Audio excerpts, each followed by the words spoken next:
Hello and welcome to Geordie Leather. Today's episode is a review with a slight modification. I've just purchased this. This is the Tandy Leather Pro Rotary Punch. Now, in case you want to wear, all of Tandy Leather's products, most of them are made by a company called Ivan Tools. So this is the Ivan Tools brand. So I bought this. I'm going to give you a quick look at it and we'll decide whether it's any good. So let's take off packaging.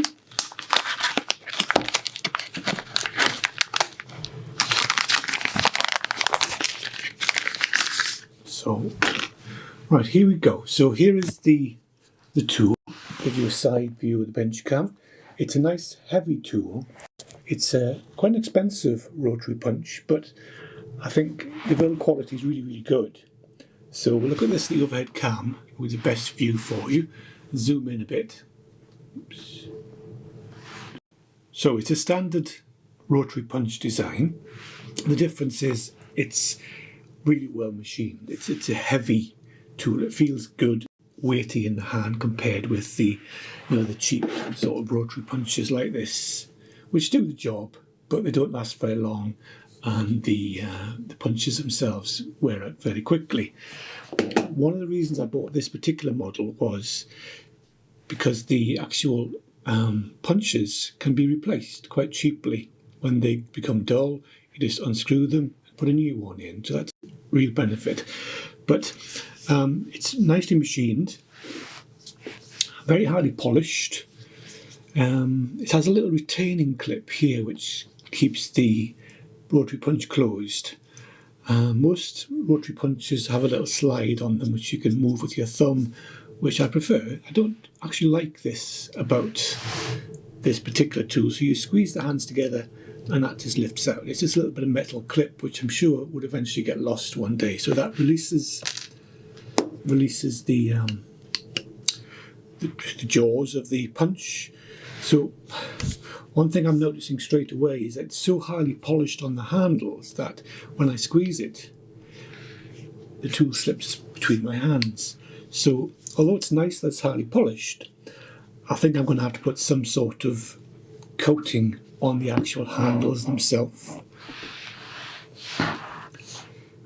either leather or rubber, but that's a modification we're going to do next. So all in all, it's a very nice tool. It's got a good feel about it. It's got a rotating head, that's why it's called a rotary punch. So you just turn the head to select the size of punch you want. And if we look carefully, the bench cam, each nozzle, each punch is numbered with its size. So it has a little strong spring which locks the punch in the exact position so that when the punch meets the anvil, and I'll zoom in as best I can, give you a nice square on shot, you can see that's perfectly flush. It's not tilted, it's perfectly in line, parallel with the anvil surface, so that gives a nice clean cut. So let's actually cut some leather. I'll find some scrap and we'll do that.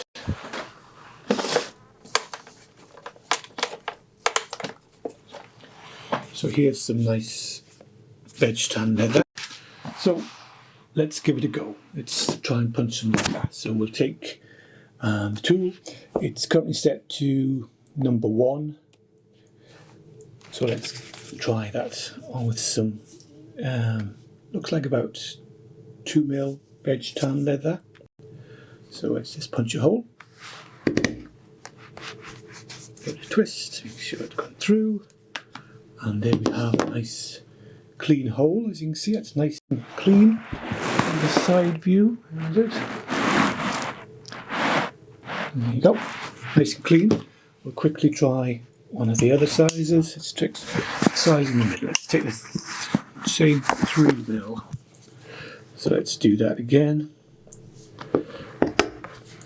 Nice solid crunch, which is a good clean cut sound. So there we go. Just, as you can see from the top camera, that's a very perfectly cut hole. So again, side view, perfectly cut, no residue on the back, no fraying, so a nice clean cut. So that's brilliant. So that shows the quality of the tool. If you want to get yourself one, there is a link in the description. But the next stage of this project is to put something on these very slippery, very highly polished handles so that they don't slip through my fingers as easily. You watch that, you can see if I squeeze it, it's so polished, they're actually sliding through. So I'm going to put some leather. There's two options with this sort of project. A modern option is to dip the handles into a rubber solution which coats them with rubber, like a lot of modern tools. You can see this pair of pliers here. These have been dipped in rubber, which gives them a good grip. I do have some of that. I do occasionally use it, but I thought, as this is a leather channel, we'll do a leather handle. So, because of the curves in both axes, we need to use a very flexible leather. So I recommend something like an upholstery leather. I've chosen something here. This is just a nice piece of upholstery leather. The grain sides hasn't got much grip to it, so I'm actually going to use the flesh side as the external side on the handles. So rather than what would be traditional to wrap the tool this way, so the grain side's exposed. See, there isn't much grip on that, so I'm going to reverse it. I like to do things differently. I'm going to glue the leather on so that the flesh side of the leather is actually exposed, which has got a rougher surface and therefore more grip. So the first stage is to roughly cut a piece of leather which will fit around each leg of the tool. So we'll do that next. Okay, so I've cut two oversized bits of leather. See, at this stage it doesn't need to be good, rough will do. So we'll take one. So we're going to need some contact adhesive and something to brush it on with. So a disposable brush. I just buy these bundles of cheap brushes from the pound shop because I used them once and took them away. So that's all we need. So obviously we're going to apply glue. I can get this open. To both surfaces. Now at this stage I'm not too worried about the length. So once it's glued on, I shall actually trim it top and bottom. So for now, just want to put glue on both surfaces. So we'll quickly just paint.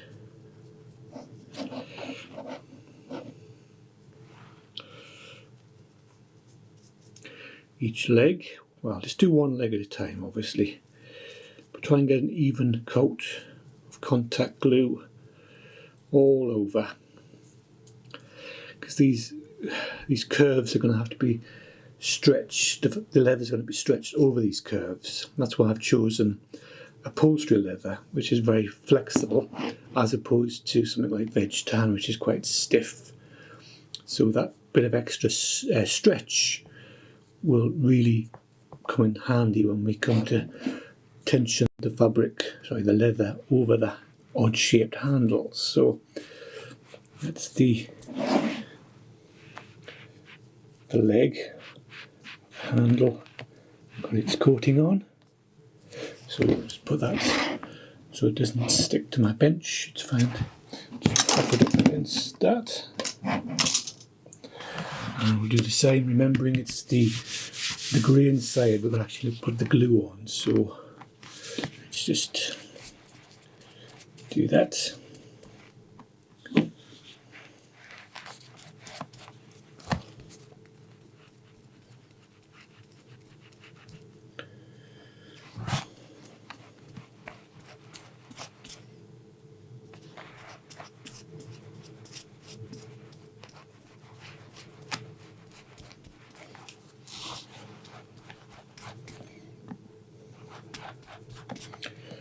Probably enough. Don't need the full length of this piece of leather.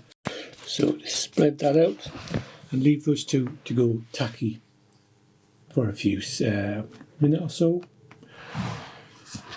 Not sure whether the word tacky is a universal word. It's certainly used in Geordieland, that's Newcastle upon Tyne in the UK.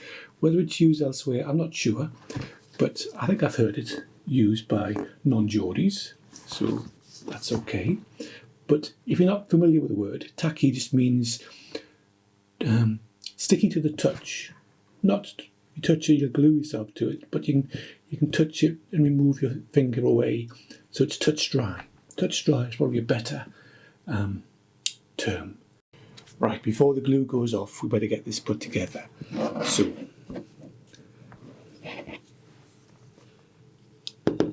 I'm going to use the straight edge, but like I've said, overlap it just a little bit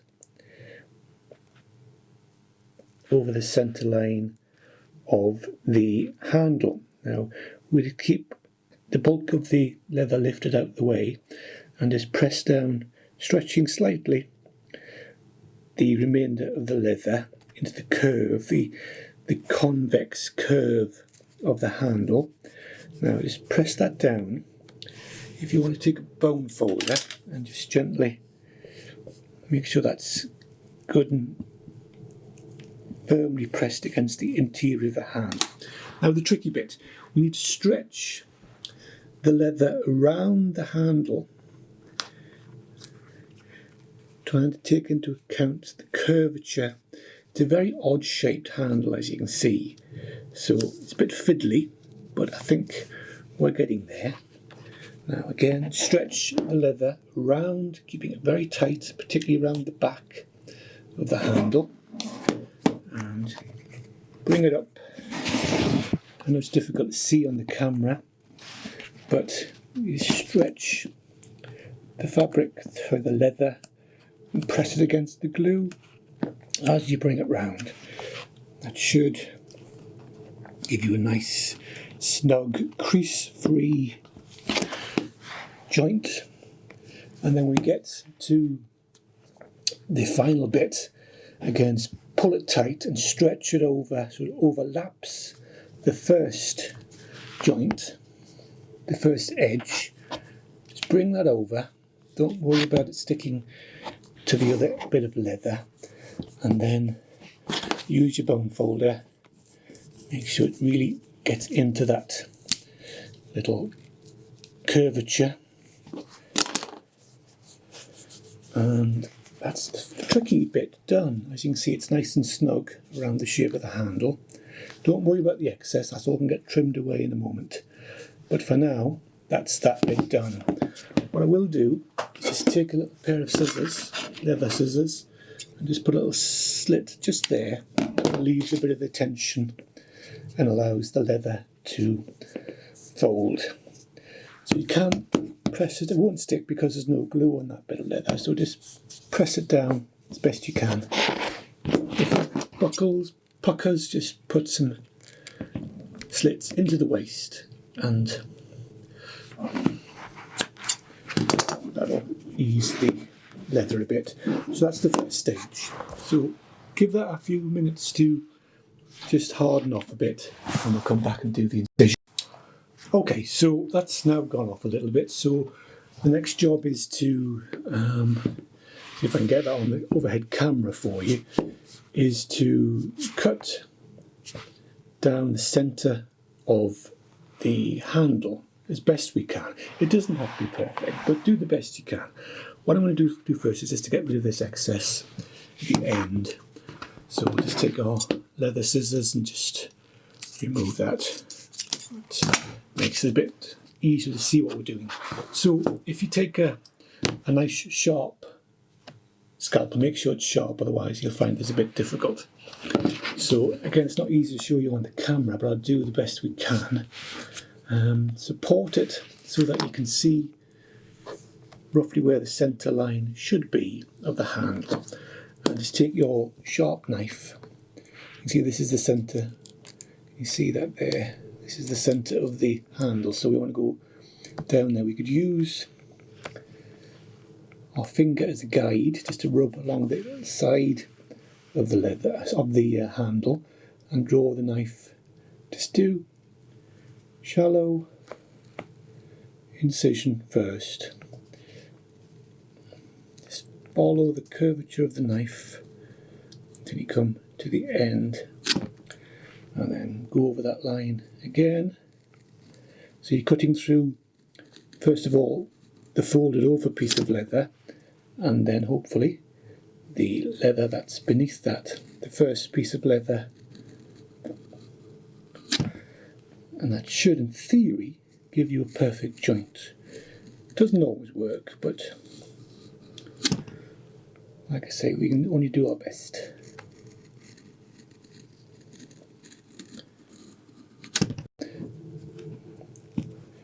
Prise back the first piece. Yes, you mustn't have your phone in the same room when you're recording a YouTube video. It just isn't very professional, so apologies for that. So if you can see the joint, pull that away. You can just cut away or remove that little sliver where the two pieces overlapped. You may have to go over it again with the knife just to release it. Okay, I'm not sure if you can see that on the camera, but just take my word for it. I'm just clearing out that little overlap of leather, scraping away any bits of fluff.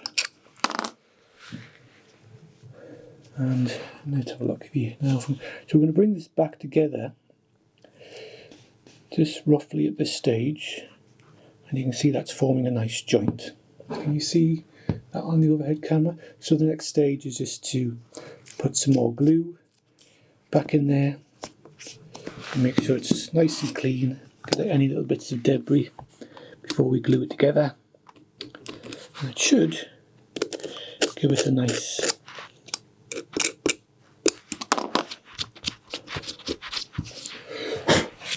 so get our glue back out and just do both surfaces. Spread apart. Do the metal bit of the handle first.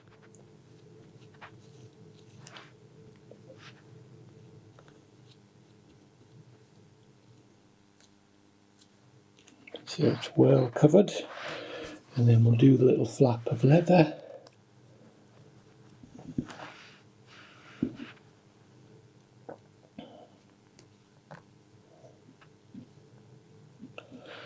You're getting all those little crevices because it's going around a curve. So don't worry about the ends at the moment because they're going to be trimmed off nice and square once we're done. But so we'll leave that for a little bit to go tacky. And prop it up against that little rest for the moment. Okay, so once that's tacky, touch dry, I'll fold that back together and hopefully get a nice, almost invisible seam. Now, there is the option, if you wanted to make it look really posh, you could cross stitch along the back of there, which would look really nice. It's not necessary. I'm not sure whether I'll do it myself. I might, we'll see. But for a functional tool like this, it's not really necessary. If you want to practice your cross stitching skills, this is a very good way of doing it. So I think this glue should be about ready. Let's just move that out of the way for now. So this is the fiddly bit. We have to get these edges lined up nice and straight. And so let's just start by very slowly bringing the first top edge together. Make sure that's nice, butted up against the other edge. Just bring those edges together as you press it down, keeping it nice and straight, going round the fiddly curved bit. So there's still enough stretch in the leather to accommodate any errors, but that looks quite good. So just stick it down. Again, just take your bone folder, use the flat side of it, just to bring those edges together, like so.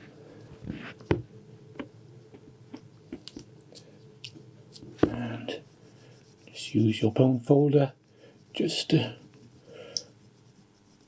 press that down firmly, go all the way around it. I think once it's rubbed together, you won't even see the joint. So there we go. We'll leave that to harden off for a few minutes and we'll come back and trim the ends. Okay, I've done the other leg and this is the final product. As you can see, I think that's much more comfortable. There's no slippage at all now and it just feels a lot better in the hand. And it looks quite neat too. You look at the finished joints, if you can get close up, you can see it's nice and snug. Both legs. Obviously on this leg there are 2 rivets here which hold the spring in place, so that's why there's 2 bumps there, but it's not important. Joint is nice and snug. Again, the glue will harden over the next 24 hours and that will be even tighter. So there we have it. That is the Craftool model number 3230-00. It's a Tandy brand, but they're actually made by Ivan Tools. So if you want to get yourself a set of these, I do recommend them. They are a quality tool. They're a bit expensive, but if it's something you're going to be doing a lot of, it's worth the investment, I think. So get yourself a pair of these. I've left a link in the description for both American viewers and UK viewers, so check that out and enjoy using them. Bye bye for now. Now, before I forget, don't forget to click the subscribe button. Give us a like. If you can share the video, even better. But see you next time. Bye bye.